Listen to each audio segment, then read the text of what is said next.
Assalamualaikum warahmatullahi wabarakatuh. Kesempatan kali ini saya akan menjelaskan tugas itu mempresentasikan UAS ujian akhir semester dari mata kuliah Cloud Computing yang diampu oleh Bapak Agung Riyadi Eskom Mkom.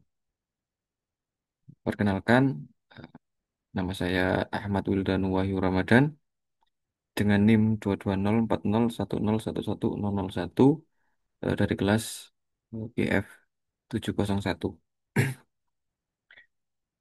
Langsung ke soalnya.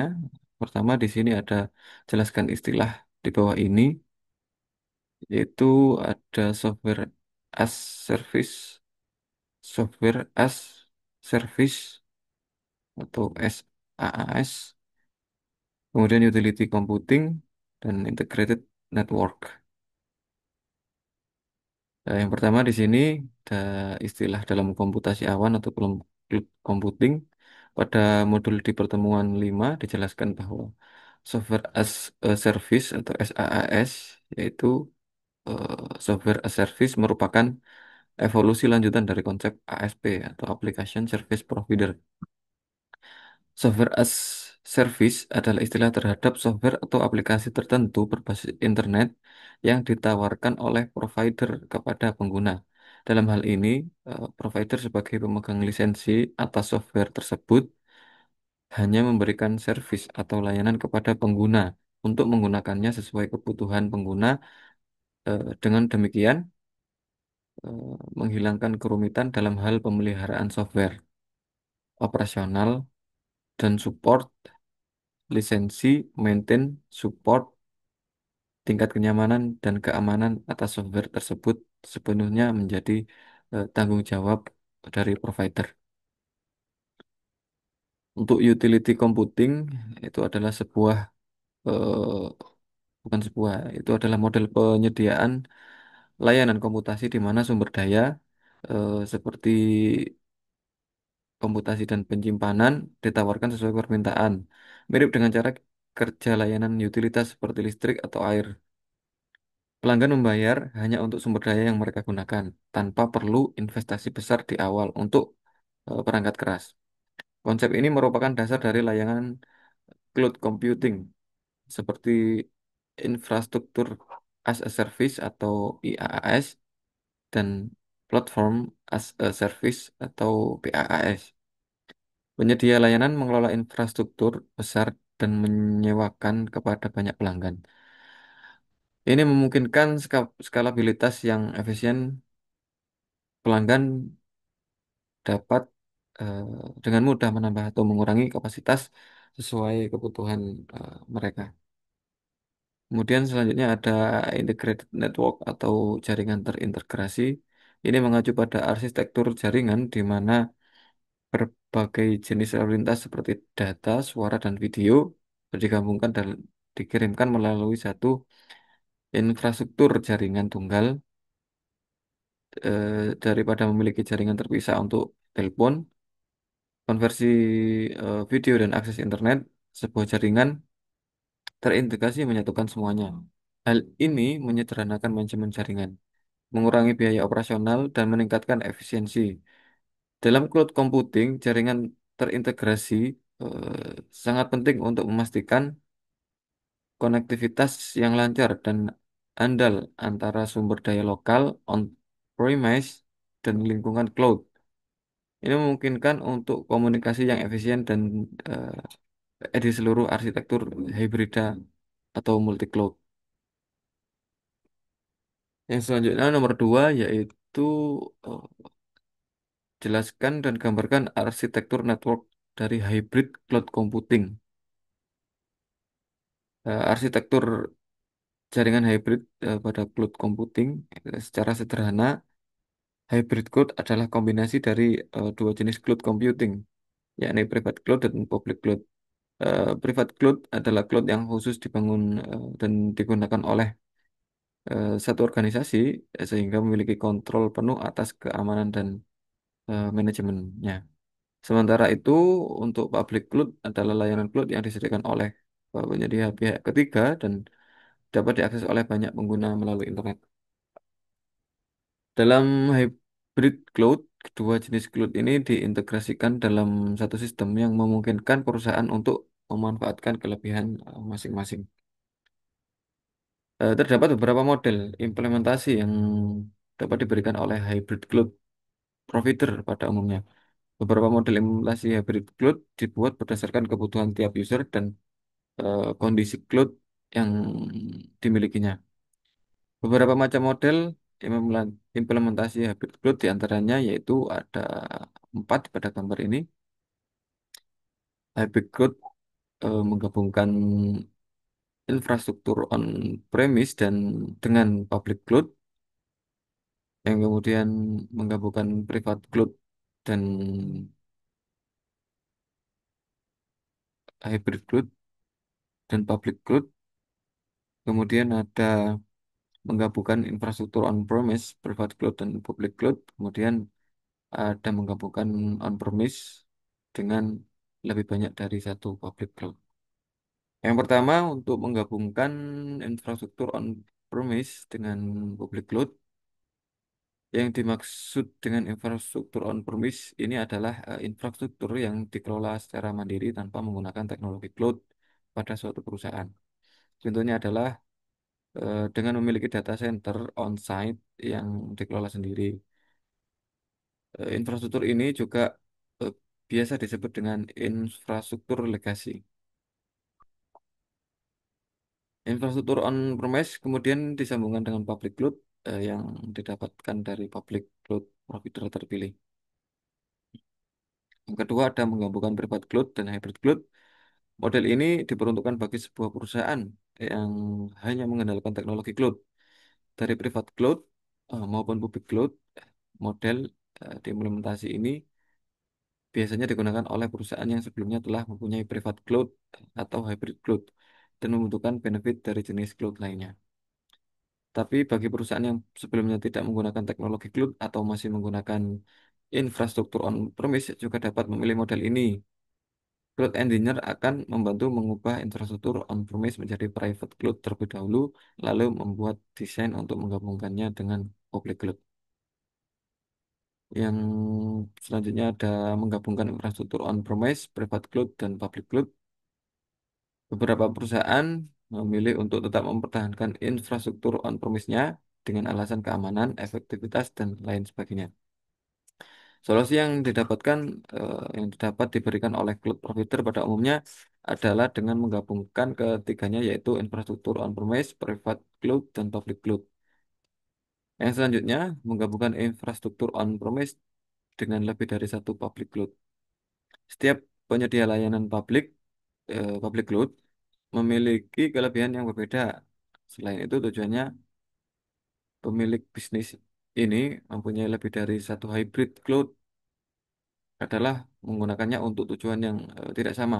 Oleh karenanya, umum ditemukan suatu perusahaan menggunakan lebih dari satu public cloud provider yang berbeda. Penyedia hybrid cloud biasanya memberikan solusi dengan menggabungkan infrastruktur on-premise dengan beberapa public cloud yang dimiliki oleh perusahaan. Ini ada contoh arsitektur hybrid yang menggabungkan antara Google Cloud dan on-premise. Seperti pada gambar. Gambar di atas menunjukkan cara sebuah perusahaan menggabungkan sistem komputer mereka sendiri on-premise dengan layanan Google Cloud. Ini disebut arsitektur hybrid atau campuran karena mengambil yang terbaik dari dua dunia. Maksudnya ini antara dunia cloud public sama dunia on-premise atau on-site. Pada sisi sebelah kanan, yaitu on-premise, itu sistem internal dari perusahaan. Ini adalah anggap sebuah rumah atau pusat data milik perusahaan itu sendiri. Di sini sistem-sistem inti mereka berada. Di sini ada gambarnya seperti backend system dan app servers. Anggap ini adalah sebagai mesin dan otak dari aplikasi utama perusahaan. Di sini semua proses bisnis yang penting akan berjalan. Kemudian ada database pada DB atau database ini adalah lemari arsip atau tempat semua data perusahaan disimpan, seperti data pelanggan, produk, atau transaksi. Kemudian ada cache dan shares. Cache adalah tempat penyimpanan sementara untuk data yang sering diakses agar aplikasi berjalan lebih cepat. Dan share sendiri ini adalah mesin pencari internal untuk menemukan data di dalam sistem. Intinya, sisi kanan ini adalah sistem lama yang sudah berjalan atau legacy, dan menyimpan data-data yang paling sensitif. Pada sisi kiri yaitu Google Cloud-nya atau layanan publik. Ini adalah layanan yang disewa oleh perusahaan dari Google. Di sini mereka menempatkan teknologi yang lebih modern dan fleksibel. Yang pertama ini ada Kubernetes Engine. Kubernetes Engine-nya ini adalah platform yang digunakan untuk menjalankan aplikasi modern. Anggap saja ini adalah manajer yang bisa otomatis menambah atau mengurangi kapasitas aplikasi sesuai kebutuhan. Kemudian ada load balancer. Ini seperti polisi lalu lintas, di pintu masuk. Ketika banyak pengguna datang dari internet, load balancer akan mengatur lalu lintas agar tidak ada server yang kelebihan beban dan mengarahkannya dengan efisien.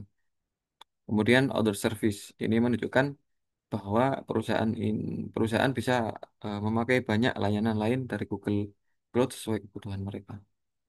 Ini load balancernya dan sebelah sebelah kirinya ini ada other service. Selanjutnya dilanjutkan dengan jembatan penghubung di tengah. Ini jembatan penghubung ada VPN dan interconnected. Ini adalah layanan atau bagian terpenting dari arsitektur hybrid. Bagaimana cara dunia Google Cloud dan dunia on-premise bisa berbicara atau terkoneksi satu sama lain dengan aman, yaitu menggunakan VPN. Ini adalah koneksi aman melalui jaringan internet publik, ibarat membuat terowongan rahasia di jalan tol umum. Jadi ada jalan tol umum, ini adalah sebuah terowongan rahasianya, yaitu VPN. Untuk interconnect ini adalah koneksi fisik pribadi langsung ke jaringan Google, ibarat membangun jalan tol pribadi khusus untuk perusahaan tersebut. Jadi eh, VPN ini masih ikut jalan tol umum, kalau interconnected ini adalah fisik, yaitu membangun jalan tol pribadinya sendiri. Bagaimana bisa bekerja sama atau bagaimana semuanya bisa bekerja bersama? Gambar di atas itu menunjukkan ada dua alur utama. Yang pertama alur dari internet, ya pengguna dari internet masuk dan disambut oleh load balancer di Google Cloud, kemudian diarahkan ke backend system di pusat data perusahaan on-premise. Ini adalah contoh bagaimana cloud bisa membantu mengelola lalu lintas untuk sistem internal. Kemudian alur kedua yaitu alur dari aplikasi cloud. Aplikasi modern yang berjalan di Kubernetes Engine, Google Cloud, perlu mengambil atau menyimpan data. Aplikasi ini akan melewati jembatan aman VPN atau interconnect untuk berkomunikasi dengan backend system dan database yang ada di pusat data perusahaan atau on-premise. Yang ketiga, soal yang ketiga yaitu beberapa faktor yang bisa kita lihat dalam implementasi cloud computing di seluruh dunia. Bisa dibilang keberhasilan implementasi di sebuah perusahaan menjadi perusahaan dapat menekan kos dan sistem perkembangan suatu perusahaan akan naik. Ada 4 faktor yang mempengaruhi implementasi cloud computing. Sebutkan dan jelaskan. Eh, Berikut adalah faktor keberhasilan dalam implementasi cloud computing.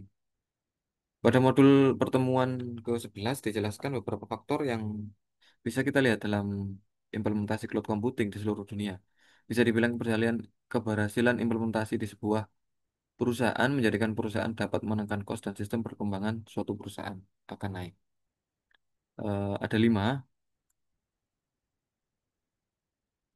faktor, faktor, ada 4 faktor yang mempengaruhi dalam implementasi cloud computing. Di antaranya yaitu security, Bila aplikasi yang digunakan ada di server milik vendor dan perusahaan dapat mengakses aplikasi tersebut dengan menggunakan internet. Berarti semua pengguna dapat melakukan akses aplikasi data tersebut. Dengan demikian, hacker akan lebih mudah menembus celah keamanan aplikasi yang bersifat global. Itu untuk yang pertama. Yang kedua yaitu eh, dengan performanya. Performa yang harus diberikan oleh teknologi cloud computing harus mencakup seluruh kegiatan para pengguna. Sumber daya yang diletakkan juga jauh dari pengguna bila dibandingkan dengan sistem lama yaitu sistem sentralisasi tradisional. Hal tersebut dapat mengganggu performa. Yang kemudian ada government compliance. Cloud computing sepenuhnya belum didukung oleh peraturan yang ditentukan oleh pemerintah, seperti hanya perbankan. Bank wajib memiliki sebuah server yang di mana diletakkan di area milik bank tersebut. Kemudian ada finansial juga, ini merupakan variable cost versus fixed cost untuk jangka pendek, untuk jangka ke depan yang masih panjang disarankan untuk sendiri, memiliki sendiri karena lebih murah daripada bayar per bulan secara berkesinambungan. Untuk soal yang keempat, yaitu sebutkan dan jelaskan 8 keuntungan dan 3 kerugian dari virtualisasi dan cloud computing. Oke, untuk yang keempat yaitu keuntungan dan kerugian virtualisasi eh, dan cloud computing. Keuntungan virtualisasi dan cloud computing seperti yang sudah dijelaskan pada materi 12, yaitu yang pertama ada pengurangan biaya investasi hardware. Investasi hardware dapat ditekan lebih rendah karena virtualisasi hanya mendayagunakan kapasitas yang sudah ada.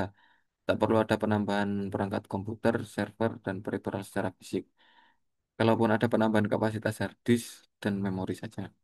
Itu lebih ditujukan untuk mendukung stabilitas kerja komputer Indo. Yang jika dihitung secara finansial masih jauh lebih hemat dibandingkan investasi hardware baru.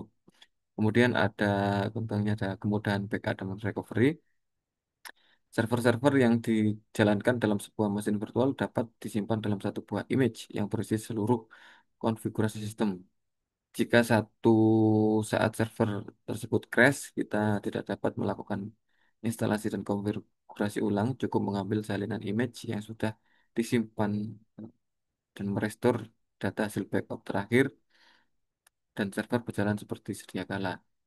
Hemat waktu, tenaga, dan sumber daya. Kemudian ada kemudahan deployment. Server virtual dapat dikloning sebanyak mungkin dan dapat dijalankan pada mesin lain dengan mengubah sedikit konfigurasi untuk mengurangi beban kerja pada staf IT dan mempercepat proses implementasi suatu sistem. Yang selanjutnya ada mengurangi panas. Berkurangnya jumlah perangkat otomatis mengurangi panasnya ruangan server atau data center. Ini akan berimbas pada penggunaan biaya pendingin atau AC dan pada akhirnya mengurangi biaya penggunaan listrik.